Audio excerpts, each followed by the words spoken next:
to speak about a few interesting matters in relation to Bob Lazar and his work at S4 and the recent documentary made by Jeremy Corbell. I live in Australia, Melbourne, Australia, and I find what Bob Lazar came out and claimed in 1989 is extremely interesting. And I think there's a couple of fundamental questions that need to be asked at this point. Number one is really, the main question is there intelligent life out there in the universe? I think considering that there are 200 billion stars just in our Milky Way galaxy alone, pretty much answers that question. It's almost impossible that there is an intelligent life out there beyond, when we consider how many hundreds of billions of galaxies actually exist in the universe. The second question is, if they had the technology to reach us, would they be interested in exploring our planet?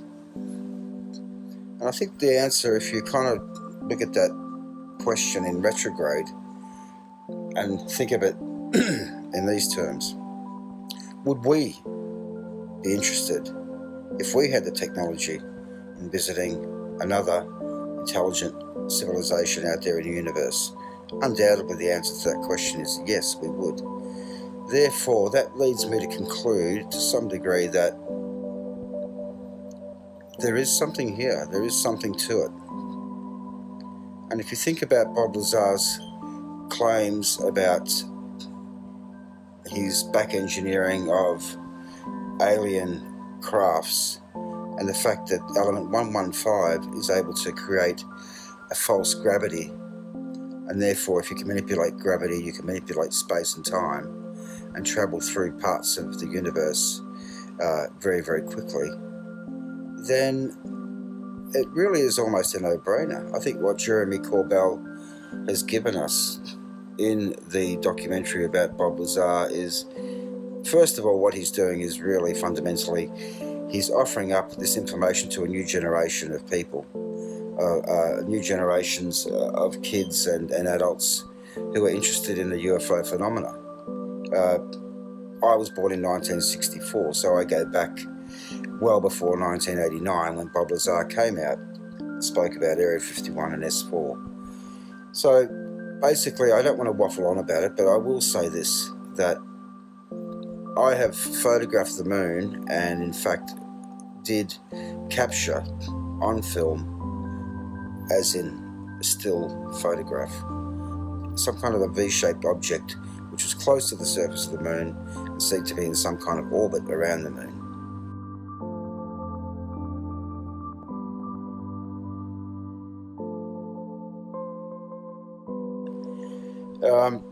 Having said that, I really think that Bob Lazar is a man of integrity, and I think Jeremy Corbell is a very interesting investigative filmmaker. I'm also a filmmaker myself.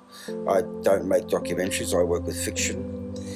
And I've spoken to many people about the recent documentary made by Jeremy Corbell about Bob Lazar, and it's very interesting how quickly people will dismiss the claims that are made.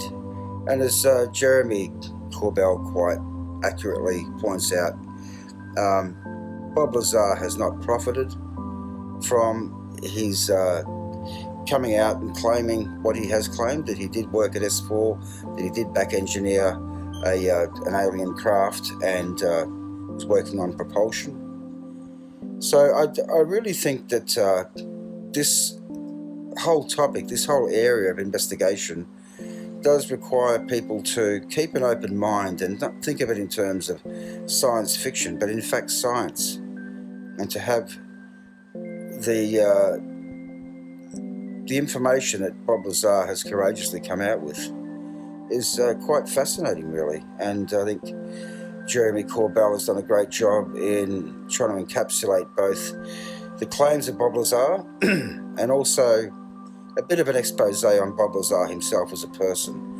And as Bob Lazar's wife actually said in the documentary, basically when she was asked about Bob, she said he doesn't make things up. And I can't see he hasn't profited from any of his claims.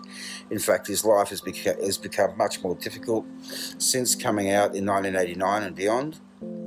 So all I would say to people who are interested in this UFO phenomena is keep an open mind and actually do some research.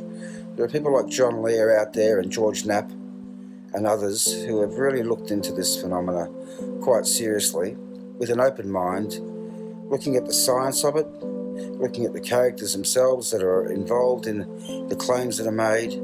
And I know that in Australia, as well as in many, many parts of the world, there are a number of us who are interested in finding out the truth. And as Jeremy Corbell points out quite aptly, if Bob Lazar is telling the truth, this is a game changer. This is extraordinary.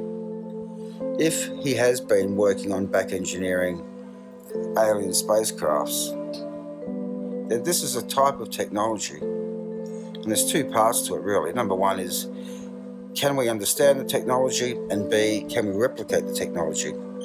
And I think Bob Lazar very interestingly points out that it's almost impossible for us to be able to replicate the technology. We're talking about element 115 and the fact that it's able to create its own gravitational force and thereby moving through space and time in a very different way rather than in a linear form, working through the fabric of space, moving through the fabric of space, I should say, in a very efficient manner, shall we say, is extraordinarily, it's marvellous, it's just wonderful.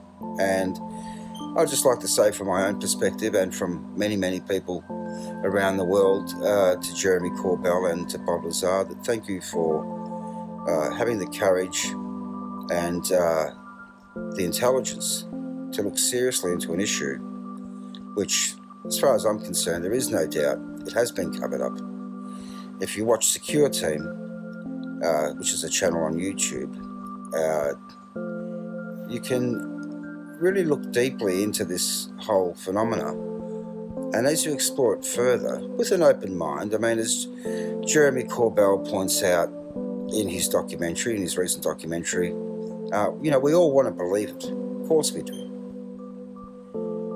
But it's either true or isn't true, whether you believe something or not. You know, I'm an agnostic. When I speak to people that are either atheists or religious, have strong religious beliefs, I think, you know what, guys, regardless of what we think, the truth is out there. It either does or doesn't exist regardless. And that's why, hence the fact that I'm agnostic, because I believe it is probably the most intelligent philosophy that I can stick with, that I can subscribe to. Because to be an atheist, well, it's almost it's a shortcut to thinking, because you can't disprove the existence of God, a supreme being.